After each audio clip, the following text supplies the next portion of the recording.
Hey, it's Paul Masetta, and in today's video, I want to share with you some techniques and strategies from my program, Advanced Hypnotic Language Bootcamp. Now, before I get into that, I'm going to put a link below this video where you can get access to my free ebook, The Hypnotic Language Blueprint, which will teach you a 5-step process for using hypnotic language to influence and persuade others. Just go ahead and check the description below, and you will see the link in there. You get the book absolutely free. So today, what I want to talk about is questioning, pacing, and leading, and how to use those things to guide someone's attention.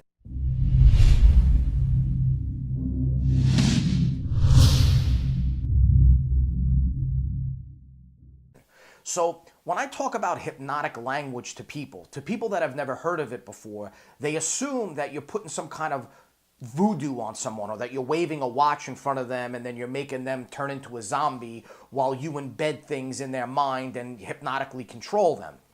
And the hypnotically control part is true, but really all you're doing is guiding their attention, right? You're just taking whatever they're focusing on here and getting them to focus where you want them to focus, so that your message is more easily understood and you're able to influence and persuade people faster and easier.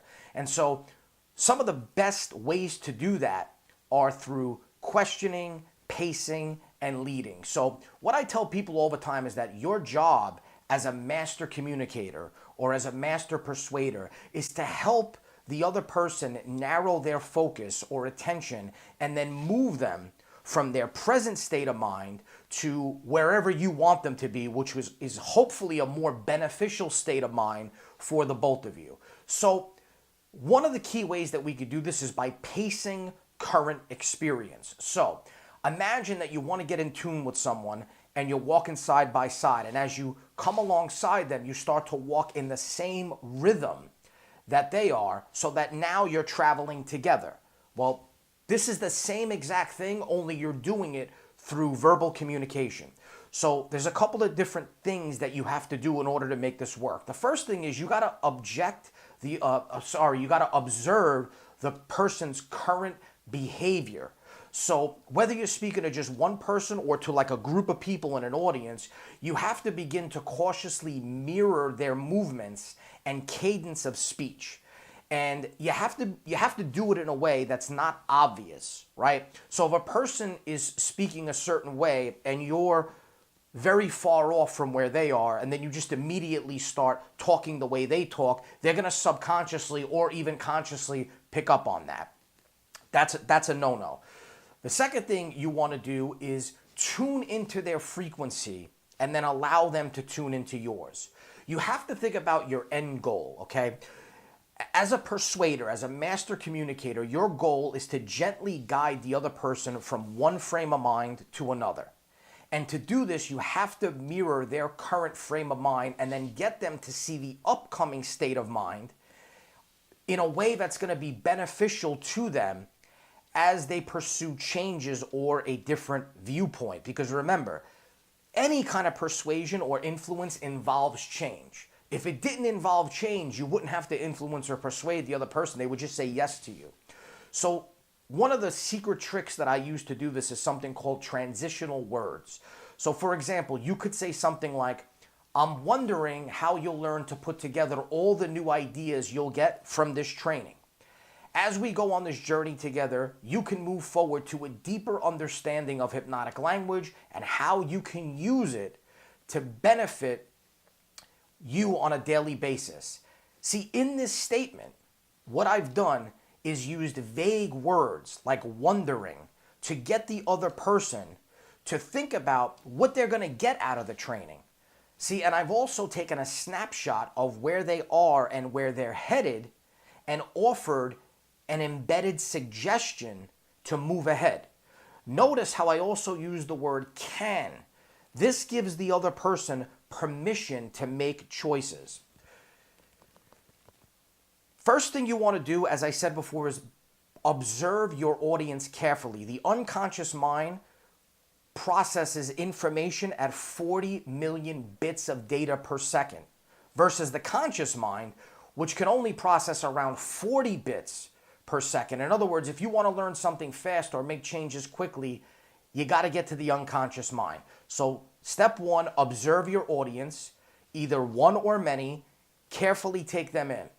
Number two, make a mental note of their tone of voice, their posture, and their receptiveness to what you're saying. Number three, copy the aspects that you've observed one at a time. You need to do this in a very subtle way so that it's not obvious to the other person or to the group of people.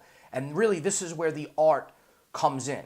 You then begin the shift. As you mirror your audience, you start shifting slowly to the next step. So now that you've mirrored them as in the best possible way, you have to both travel at the same pace. You're ready to make a small shift. So you maintain eye contact, and this is crucial so that you don't lose them as you start to move forward. Now you start to divert their attention, and they should be ready to follow you if you've done anything right, if you've done everything right. So now you change only one thing that doesn't mirror your audience. It can be your position, your tone, your demeanor, whatever it is. You shift one aspect and you do it slowly. Don't jar your audience or group of people or your subject, your target, your prospect, whatever you want to call them. You have to be subtle about it. You maintain eye contact so that you'll keep them as you make the small shift. Now, hopefully, the audience or the target or subject mirrors you. Pay close attention to see if they've mirrored that specific shift. Once you see that they have, you're almost done. You've paced, and now you're ready to lead. Change one more specific behavior, and then the audience should mirror this, and now you have access to the inner workings of their mind and can continue to hypnotize them, to influence their behavior if they are willing participants. Now you can make the sale, seal the negotiation, or even convince a potential lover. So, really, what did I say there? What did we do? All we simply did was we observed the other person's current state of mind. We noticed what they were doing, how they were speaking, what kind of body language they were giving off, what their posture was like, what their breathing was like, what kind of tonality they were using.